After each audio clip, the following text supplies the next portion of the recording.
Hope you're having a fantastic day. We're going to be doing a little intro here. It's been a while since we've done one of these, but it's, pretty needless unless it's necessary. But I'm going to be uploading videos more frequently here, probably about every 3 to 4 days is I'll squeak one out. but yeah, I just wanted to say hi and how grateful I am to everybody, how quickly we've been growing, how consistently we've been growing, and the loyalty that you guys as a fan base and its subscribers have been as a whole. You guys will hang on for a long period of time when I have spouts of personal related issues going on that you guys have no idea what's happening on the sidelines, but there are some things that are happening that just bridge the gap between me being able to make YouTube videos accordingly and on time in the way that I want to do them, but that is no longer an issue. It's impossible for it to be an issue, which is really good because now I can just sit down and really buckle in and focus on my hobbies and my passions and not having to worry about any unnecessary irregularities. So yeah, I just wanted to say thank you. And just a little tidbit here, I am doing audiobooks now, which it's great. And my first one actually got published, and it's on iTunes and Audible and Amazon. So if you ever want to go and check that out, I'll put a link in the description, of course, and it'd be much appreciated. Thank you so much, and I hope you enjoy the video.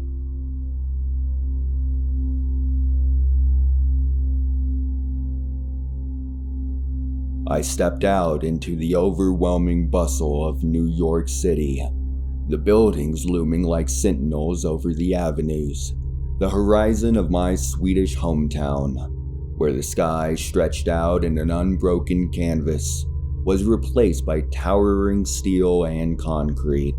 With just $500 in my pocket and a suitcase, I carried my dreams of a modeling career through the throng of indifferent faces.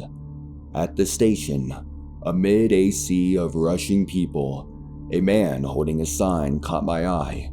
It read, "Apartments for rent." He smiled as he approached, his timing uncanny. "Looking for a place?" he asked, his voice smooth and reassuring. "Yes," I replied, trying to mask the tremble in my voice. "I just got here and I need somewhere affordable." "I'm Jack." He introduced himself with a practiced ease. "I help newcomers find good deals on apartments. How about I show you a place I think you'll like?" Desperation nudged my caution aside. I followed Jack onto the subway, and we traveled to a quieter part of the city.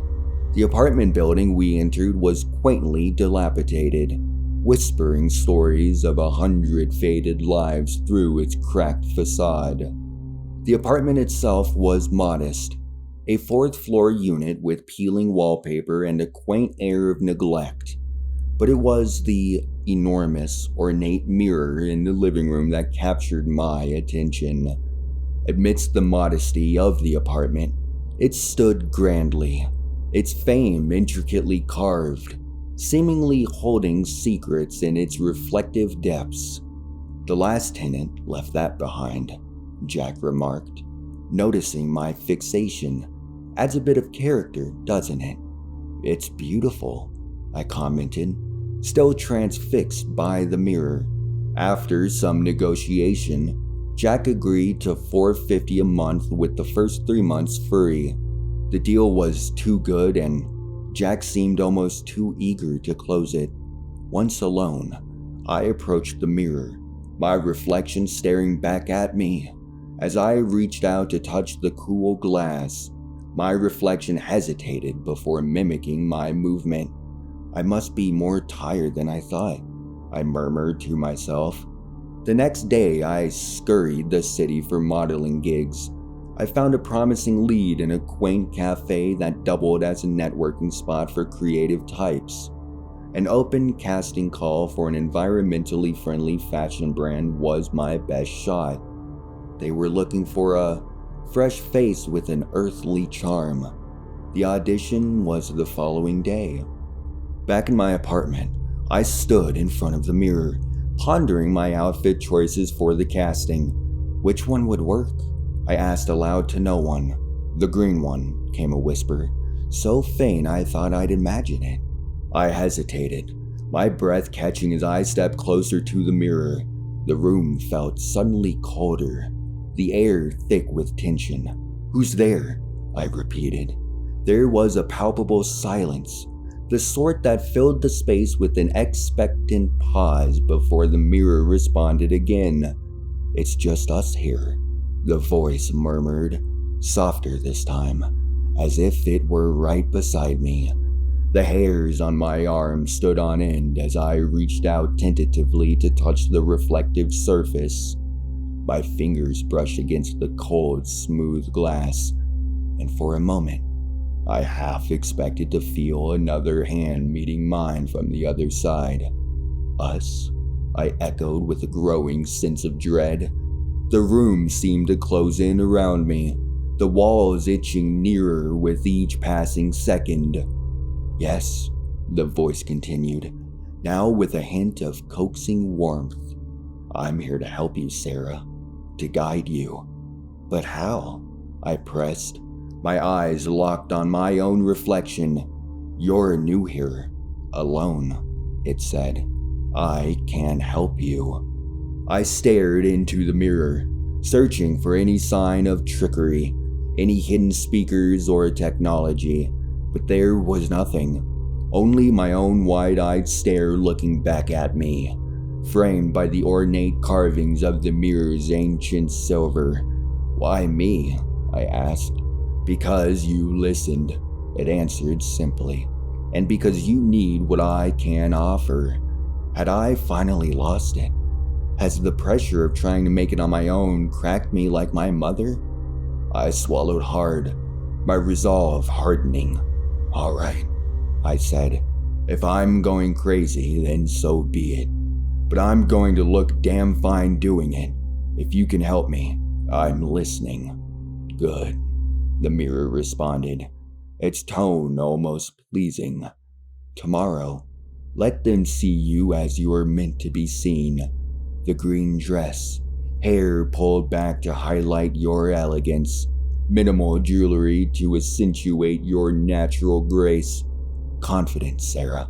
Wear it like a second skin." As I prepared for bed that night, the mirror's directives replayed in my mind. Sleep was a fleeting visitor, my dreams a jumble of reflective surfaces and whispered secrets. The morning sun cast a new sense of determination over me, adhering strictly to the guidance reflected in the mirror. I moved with a strange precision. The green dress embraced my contours, and my hair settled into an exact arrangement, every detail contributing to a deliberately crafted exterior. As I ventured into the bustling city, the mirror's silent demands felt like a tangible presence around me. The audition passed in a whirlwind of glaring stage lights, snapping cameras, and soft whispers of approval, guided by the mirror's unseen hand. My decisions garnered subtle nods and restrained smiles from the onlookers. I had become the flawless representation of the brand's vision, an exquisite blend of natural grace and refined elegance. When the call arrived that afternoon, confirming my new role, I faced the mirror, a mix of thankfulness and disquiet churning within me. "Thank you," I whispered, the words bouncing softly around the barren room. The mirror responded with a hint of arrogance. "You see, trust in me, and you'll achieve great things." The subsequent days were filled with a flurry of fittings, photo shoots, and a rising tide of acclaim. Each morning I sought guidance from the mirror, and its counsel was invariably accurate. Yet, as the nocturnal sounds of the city dwindled to a whisper each night, I lay in restless contemplation, pondering the true price of my ascent.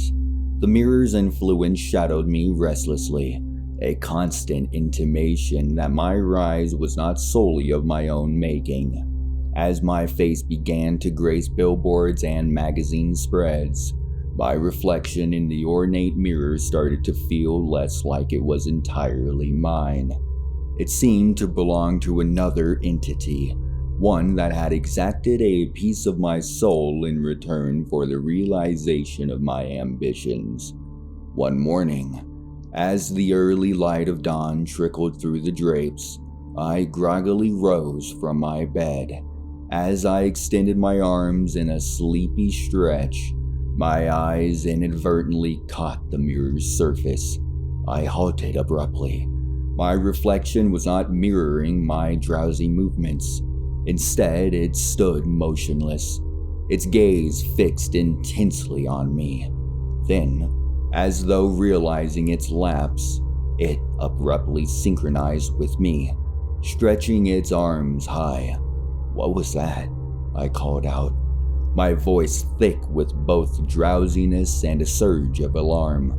"Nothing you need to worry about, Sarah," the mirror responded, its tone smooth and undisturbed. "No, explain yourself," I insisted, my heart pounding as the realms of reality and the unthinkable began to merge. "It's complicated. Just know that I'm here to help." The mirror attempted to reassure me, but its words did little to alleviate the twisting anxiety in my stomach. I dressed in a hurry and left the apartment. The day's events were shadowed by the morning's unsettling incident. When I returned home that evening, tension and suspicion had tightened around me like a coil. I ignored the mirror and headed straight to bed, but as I passed out, a jolt of panic seized me. I was uncertain of what reflection the mirror might now cast back at me. Fighting the impulse to look, I slammed my bedroom door shut. A few evenings later, I encountered Michael at a gallery opening, his height complemented by a relaxed smile that seemed to illuminate the surroundings. We conversed about the arts, life in New York, and myriad topics in between. His charm was undeniable, and momentarily, I allowed myself to escape the eerie undercurrents from the mirror. I suggested we go back to my apartment, forgetting about the specter that awaited us. As we stepped into the living room, Michael's gaze was instantly drawn to the mirror. "That's quite a piece," he commented, sparking a sudden rush of anxiety within me. I managed a nervous laugh, but the air between us grew thick with an uneasy tension that Michael could not overlook. "I should probably get going," he stated after a stretch of uncomfortable silence, making his way towards the door. "Wait!" The words escaped me before I could stop them, echoing the silent promptings from the mirror that I only seemed to perceive. "Stay a bit longer." I adhered to the mirror's guidance, serving drinks, laughing at his jokes, and brushing his arm with a feigned casualness. The evening transformed swiftly, the mirror's counsel turning every potential misstep into an opportunity for deeper engagement. Gradually, we found ourselves drifting towards the bedroom, the distant hum of the city fading behind the intimate rhythm of our interaction. Later, as Michael lay sleeping deeply beside me, the room was suffused with the soft, diffused light of street lamps filtering through the curtains. It was then that the mirror resumed its insidious whispers. "Look at him. So vulnerable. So trusting," it murmured with a vile tenderness. "You could do anything, couldn't you? Imagine plucking a strand of his hair, feeling its texture between your fingers, and then consuming it." I shuddered. the mirror's grotesque suggestions branding themselves into my consciousness like a searing iron. "Stop," I gasped, my voice hoarse with horror. "Why would you suggest such a thing?" The mirror's laughter echoed back, a cold, cruel cascade of sound. "You could end him if you wanted to. Do you realize that, Sarah? Think of the thrill, the absolute rush of power, the ultimate control over life and death. It's intoxicating, isn't it?" "No." My cry was a desperate clamor, a plea for some shred of sanity amid the encroaching darkness. The room seemed to contract, the walls themselves echoing the mirror's malevolent proposals. I wrapped my arms tightly around myself, trying to hold on to the fraying edges of my reality, as the mirror kept pouring its dark suggestions into the quiet of the night. It painted a chilling picture of calm that could be achieved through unthinkable acts. "Imagine the silence that would follow, the peace," it coaxed. "Just one quick, decisive act, and all this fear, this uncertainty, it could all be over." Tears streamed down my face as I fought an internal struggle against the mirror's seductive darkness. Every word it uttered tempted a hidden part of me, a side I refused to acknowledge. I felt increasingly concerned, my sanity teetering on the brink of a menacing abyss, with the mirror acting as both tormentor and guide, nudging me towards a precipice I feared to approach. Yet the dawn brought a fragment of reprieve. I awoke to find Michael no longer beside me, his presence replaced by a simple note left on the pillow. "Thank you for a wonderful night," it read, his handwriting steady and oblivious to the turmoil that had consumed me. The sheer normalcy of his words clashed vividly with the night's dark episodes, anchoring me back to a semblance of reality. "I'm done," I declared, my voice resolute, a stark contrast to the trembling uncertainty that had plagued me moments before. Standing before the mirror, I felt a surge of defiance. "I don't know exactly what you are, but this ends now," I announced, hoping to sever the eerie bond that tethered me to this reflective tormentor. The mirror, however, remained maddeningly silent, as if it had never spoken, never whispered those vile suggestions. Its stillness was unnerving, and I turned away, eager to escape its suffocating presence. My heart pounded as I reached for the apartment door, my hand unsteady but driven by the need to feel something real, something tangible. The cool metal of the doorknob under my fingers was reassuring, grounding me as I turned it with a decisive motion. As the door swung open, a cold wave of dread washed over me. The expected hallway of my apartment building was absent, replaced instead by a surreal extension of my own living space, an impossible, endless loop of the room I had tried to escape. My heart plummeted as confusion spiraled into stark, petrifying horror. I wasn't looking into another part of my apartment, but rather a mirror image of it. A ghastly realization set in. I was trapped within the confines of the mirror itself. In a frenzy, I dashed back to the mirror, my breath ragged. There, my reflection smirked back with the satisfaction of victory.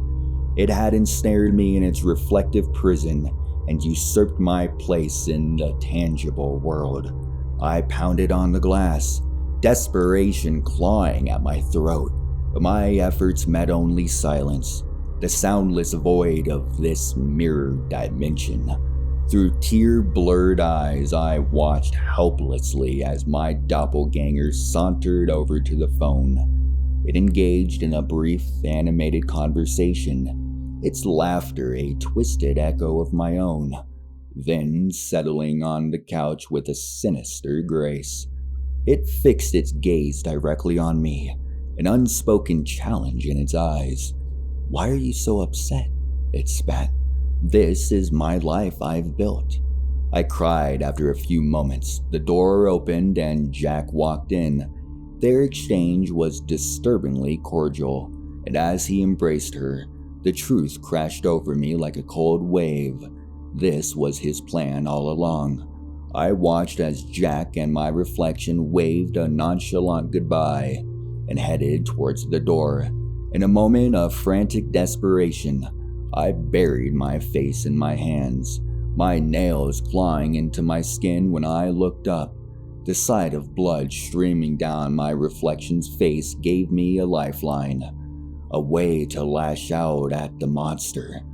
With wild abandon, I began to tear at my face, each scratch mirrored by the doppelganger who contorted in pain. The sting of my wounds was overshadowed by a perverse joy at seeing my captors suffer. As I mutilated my features, my reflection's agonized screams filled the room, echoing my own internal turmoil.